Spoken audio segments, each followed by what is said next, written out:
মা আজি বেলেগ খানা বনাইছে দেখোন। মই জয় আজি স্পেচিয়েল একদম চাইনিজ খানা বনাইছো তোমাৰ কাৰণে। একদম বনাইছো তোমাৰ চিকেন ডাঙৰ চিকেন এটা বনাইছো ফ্ৰাই কৰা, তাৰপৰা তোমাৰ চিকেন ফ্ৰাইড ৰাইচ, তাৰপৰা তোমাৰ চিকেন চিলি আৰু লগত তোমাৰ চিকেন ফ্ৰেঞ্চ ফ্ৰাইড মানে পটেটো ফ্ৰাই কৰিছো। তাৰপৰা তোমাৰ লগত আছে তোমাৰ মন পচন্দ বিয়েৰটো। তাকে তোমাৰ মোৰ মানে খানা দেখি মানে মোৰ মানে লোভৰ পানী একেবাৰে ওলাই গৈছে।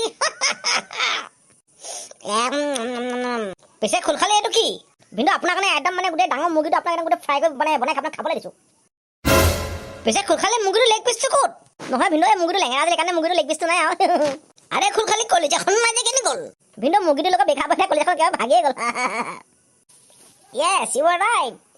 আৰে মুৰ্গীটো মূৰটো নাই যে কি হ'ল? আৰে ভিনদেউ মুৰ্গীটো বিবাহিত যে সেইকাৰণে মুৰ্গীটো মূৰটোৱে নাই। খোলখালি মুৰ্গীৰ কাটিং কিন্তু ভাল মাৰে।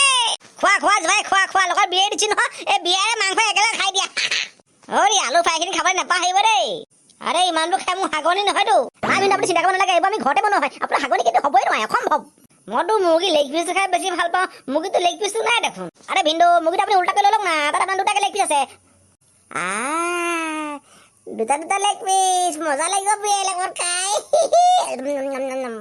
এই মুৰ্গীটো মাথাটো কেনি গ'ল? মই মুৰ্গী মাথাটো মই ঘৰত ফ্ৰাই কৰি খাওঁ, পোৱাটো ভাল আছিলে মা।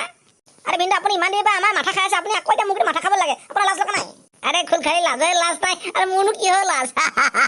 বাকা বিয়াখন বাকাচোন গ্লাছত। ভিনদেউ এইটো বিয়াৰ বটল নহয়, এইটো জুচৰ বটল হয়। আপুনি কি ভাবিছে আমাৰ এখন বিয়াৰ বাৰ বুলি ভাবিছে নি? এইখন আমাৰ বিয়াৰ বাৰ নহয়, এইটো আমাৰ ঘৰ হয়। তোমালোকে মোক খাবলৈ মাতিছিলে নেকি অপমান কৰিবলৈ মাতিছিলে হে খোলখালি?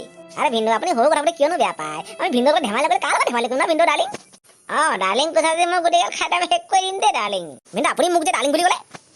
আৰে খোলখালি তুমি পাহৰি গলা নি? ছোৱালী আধি ঘৰ বালি বুলি। আৰে ভিনদেউ ধেমালি আপোনাৰ সেই পুৰণা বেমাৰটো নগ'ল দেই, সেইকাৰণে আমি আপোনাক হাঁহ খাব দিয়া নাই।